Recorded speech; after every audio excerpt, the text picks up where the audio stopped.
सूत्रधार पर सुनते हैं वेद व्यास की महाभारत।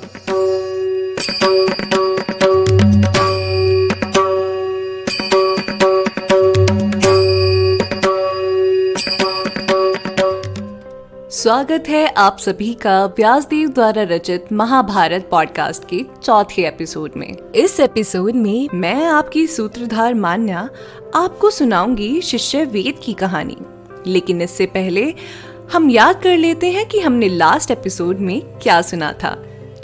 पिछले एपिसोड में सरमा के श्राप से बचने के लिए जन्मेजय के भाइयों ने महर्षि सोमश्रवाजी की शरण लेकर उन्हें अपना पुरोहित बना लिया था, जिसके बाद जन्मेजय के भाई गुरु की आज्ञा का पालन कैसे किया जाता है, इसको समझने के लिए महर्षि अयोध्योम्य और उनके शिष्यों की कहानी पर चर्चा कर रहे थे। उसी चर्चा को आगे बढ़ाते हुए अब हम बात करेंगे महर्षि अयोध्योम्य के तीसरे शिष्य वेद की। वेद को गुरुदेव ने अपने घर में निवास करने का आदेश दिया। वेद दिन रात गुरु की सेवा में लगे रहते थे। भूखे प्यासे बैल की तरह बोझ ढोते थे और अपना कार्य पूरा किया करते थे। बहुत समय बीत जाने के बाद जब गुरुदेव वेद की सेवा से प्रसन्न हुए, तब वे परीक्षा में सफल होकर अपने देश में लौट गए। अब शुरू होती है वेद के गुरु बनने की कहानी।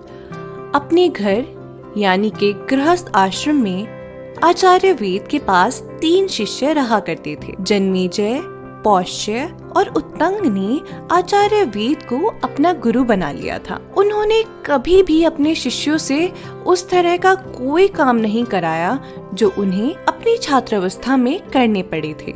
एक दिन कार्य से बाहर जाने के कारण आचार्य वेद ने अपने शिष्य उत्तंक से कहा, वत्स, मेरी अनुपस्थिति में मेरे घर में जिस वस्तु की कमी हो उसकी पूर्ति तुम कर देना। ऐसा कहकर गुरु वेद वहां से चले गए। एक दिन आश्रम में रहने वाली स्त्रियों ने उत्तंक से कहा, आचार्य वेद की अनुपस्थिति में गुरु माता का ऋतुकाल विफल ना हो, कुछ ऐसा उपाय करो। उत्तंग ने उत्तर दिया, गुरुवर ने मुझे न करने योग्य कार्य करने के लिए नहीं कहा है, अतः मैं इस कार्य में आपकी कोई सहायता नहीं कर सकता हूँ। इसके बाद जब आचार्य वेद आश्रम लौटे तो उन्हें उत्तंक की प्रशंसा सुनने को मिली, जिससे वे अत्यंत प्रसन्न हुए और बोले, वत्स, तुमने धर्म पूर्वक मेरी सेवा की है, इसीलिए अब मैं तुम्हें घर लौटने की अनुमति देता हूँ। जाओ, तुम्हारी सभी इच्छाएं पूरी हों। इस पर उत्तंक ने कहा, गुरुवर, मैं आपको गुरु दक्षिणा भेंट करना चाहता हूँ। ऐसा सुनकर आचार्य वेद ने उत्तंक से कुछ दिन और आश्रम में व्यतीत करने को कहा। कुछ दिन बीत जाने के बाद उत्तंक ने दोबारा गुरु दक्षिणा की बात कही, जिसके उत्तर में आचार्य वेद बोले, वत्स, घर के अंदर जाकर अपनी गुरु माता से पूछो कि उन्हें किस वस्तु की चाह है। वे जो भी कहें उन्हें वह भेंट कर दो, यही तुम्हारी गुरु दक्षिणा होगी। जब उत्तंक ने घर के अंदर जाकर गुरु माता से पूछा कि उन्हें किस वस्तु की चाह है, गुरु माता ने कहा, वत्स, राजा पौष्य की पत्नी ने जो कुंडल पहने हुए हैं मुझे वही कुंडल चाहिए हैं। आज से 4 दिन के बाद पुण्यक व्रत में पूजन के दौरान मैं उन्हीं कुंडलों को पहनना चाहती हूँ। तुम यह काम जल्दी से पूरा कर दो। गुरु माता की आज्ञा से उत्तंक वहां से चले गए। रास्ते में उन्हें एक बैल और एक आदमी मिला। उस आदमी ने उत्तंक से कहा, तुम इस बैल के गोबर का सेवन कर लो, तुम्हारे गुरु ने भी यही किया था। उत्तंक ने बिना सोचे समझे खड़े खड़े ही गोबर का सेवन कर लिया और वहां से चल दिए। राजा पौष्य के महल में पहुंचकर उत्तंक ने कहा, हे राजन, मैं गुरु दक्षिणा हेतु आपकी पत्नी के कुंडल लेने आया हूँ। इसके उत्तर में राजा पौष्य बोले, ब्राह्मण, मेरी पत्नी अंदर ही है, आप स्वयं अंदर जाकर उनसे कुंडल मांग लें। जब उत्तंक अंदर गए और उन्हें वहां कोई नहीं दिखा तो उत्तंक ने राजा पौष्य से इसका कारण पूछा। राजा पौष्य बोले, आप अवश्य ही झूठे मुंह से हैं। मेरी पत्नी पवित्र होने के कारण अपवित्र पुरुषों द्वारा नहीं देखी जा सकती है। इस पर उत्तंक को रास्ते में हुआ सारा किस्सा याद आ गया। उत्तंक ने अच्छे से हाथ मुंह धोकर आसन लिया और शुद्ध होकर दोबारा अंदर प्रवेश किया। उत्तंक ने जब रानी से उनके कुंडल मांगे तब रानी ने उत्तंक को कुंडल देते हुए कहा, ब्राह्मण देव, नागराज तक्षक भी इन कुंडलों को पाने की इच्छा रखते हैं। आप सावधानी पूर्वक इन्हें ले जाइएगा। रानी की बात सुनकर उत्तंक ने कहा कि महारानी, आप चिंता मत कीजिए, तक्षक मुझसे भिड़ने का प्रयास नहीं करेगा। ऐसा कहकर उत्तंक ने उनसे विदा लिया और वापस जाने के लिए तैयार हो गए। उत्तंक को रोकते हुए महाराज पौष्य ने कहा कि ब्राह्मण देव, मैं एक श्राद्ध करना चाहता हूं, आप इसमें थोड़ा समय दीजिए। महाराज पौष्य की बात का मान रखते हुए उत्तंक ने उनकी बात मान ली और उनसे कहा कि यहाँ जो भी शुद्ध और गर्म भोजन है उसे मंगवा लीजिए। जब उत्तंक को भोजन परोसा गया तो वह भोजन ठंडा था और दूषित था, क्योंकि उसमें एक केश गिरा हुआ था। उत्तंक ने राजा को कहा कि यह भोजन अशुद्ध है और एक ब्राह्मण को आप अशुद्ध भोजन दे रहे हैं। मैं आपको श्राप देता हूं कि आप अंधे हो जाएंगे।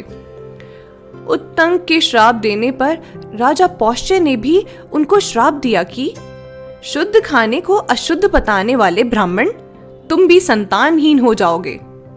इस पर उत्तंक ने कहा कि महाराज, एक तो आपने मुझे अशुद्ध खाना परोसा और ऊपर से आप मुझे श्राप भी दे रहे हैं।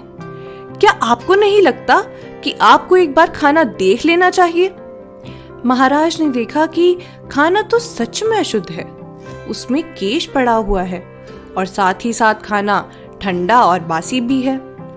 यह देखकर राजा ने उत्तंक से क्षमा मांगी और श्राप वापस लेने को कहा। उत्तंक ने कहा कि वो श्राप तो वापस नहीं ले सकते, लेकिन आप अंधे होकर कुछ दिनों में वापस सही हो जाएंगे। अब आप भी अपना श्राप वापस ले लीजिए। लेकिन राजा ने अपना श्राप वापस नहीं लिया। राजा का श्राप उत्तंक पर लागू नहीं होता था, क्योंकि खाना वास्तव में दूषित था। बिना और बहस किए उत्तंक वहां से चल दिए। उत्तंक के वहां से निकलते ही तक्षक ने उनका पीछा करना शुरू कर दिया। कुछ दूर जाने के बाद उत्तंक ने उन कुंडलों को नदी के किनारे भूमि पर रख दिया और स्नान आदि करने के लिए चले गए। इतने में ही तक्षक ने कुंडल उठाए और नागलोक की ओर भागने लगा। उत्तंक ने नागलोक तक तक्षक का पीछा किया, जिसमें उनकी सहायता देवराज इंद्र ने की। जब उत्तंक डंडे से गड्ढा खोदकर नागलोक में जाने की कोशिश कर रहे थे, तब इंद्र ने अपने वज्र को भेजकर उनकी सहायता की। नागलोक में पहुंचने के बाद उत्तंक ऐरावत कुल में जन्मे नागों की स्तुति करने लगे, लेकिन कोई फायदा नहीं हुआ। उन्होंने देखा कि नागलोक में करघे पर 2 स्त्रियां सफेद और काला सूत बुन रही हैं। 12 आरों का एक चक्र है जिसे 6 कुमार लगातार घुमा रहे हैं। उत्तंक को एक पुरुष और एक घोड़ा भी दिखाई दिया। उत्तंक ने उनकी स्तुति करना शुरू कर दिया। उत्तंक की स्तुति से खुश होकर उस पुरुष ने उत्तंक से कहा, ब्राह्मण, मैं तुमसे प्रसन्न हुआ। बताओ, मैं तुम्हारा कौन सा कार्य पूरा कर सकता हूँ? इसका जवाब देते हुए उत्तंक ने कहा कि कुछ ऐसा करो जिससे ये सारे नाग मेरे अधीन हो जाएं। उस पुरुष ने उत्तंक से घोड़े के कान में फूंक मारने को कहा। ऐसा करते ही उस घोड़े के शरीर से धुआं और अग्नि निकलने लगी, जिससे डरकर तक्षक भी बाहर निकल आया और उत्तंक को कुंडल वापस कर दिए। लेकिन उत्तंक आश्रम से काफी दूर आ चुके थे और उन्हें आज ही गुरु माता को दक्षिणा के रूप में वे कुंडल भेंट करने थे। चिंता में डूबे हुए उत्तंक से उस पुरुष ने कहा, ब्राह्मण देव, आप इस घोड़े पर बैठ जाइए, ये पल भर में आपको आश्रम पहुंचा देगा। उत्तंक उसी घोड़े पर बैठकर आचार्य वेद के आश्रम लौट आए और गुरु माता को कुंडल भी भेंट कर दिए। अब आपके मन में काफी सारे सवाल होंगे, जैसे कि उत्तंक ने गोबर क्यों खाया? करगे पर बैठी स्त्रियां आखिर कौन थी? वो आदमी और घोड़ा नागलोक में क्या कर रहे थे और आखिर ये सब लोग थे कौन? आपके इन सभी सवालों का जवाब आपको मिलेगा, लेकिन हमारे अगले एपिसोड में। तब तक के लिए सुरक्षित रहिए और जुड़े रहिए सूत्रधार से। और अगर आपने हमारी सूत्रधार ऐप को इंस्टॉल नहीं किया है तो आज ही विजिट कीजिए प्ले स्टोर और डाउनलोड कीजिए सूत्रधार ऐप। और अगर आपको हमारा ये एपिसोड पसंद आया हो तो इसे डाउनलोड कीजिए, रेट कीजिए और ज्यादा से ज्यादा शेयर कीजिए।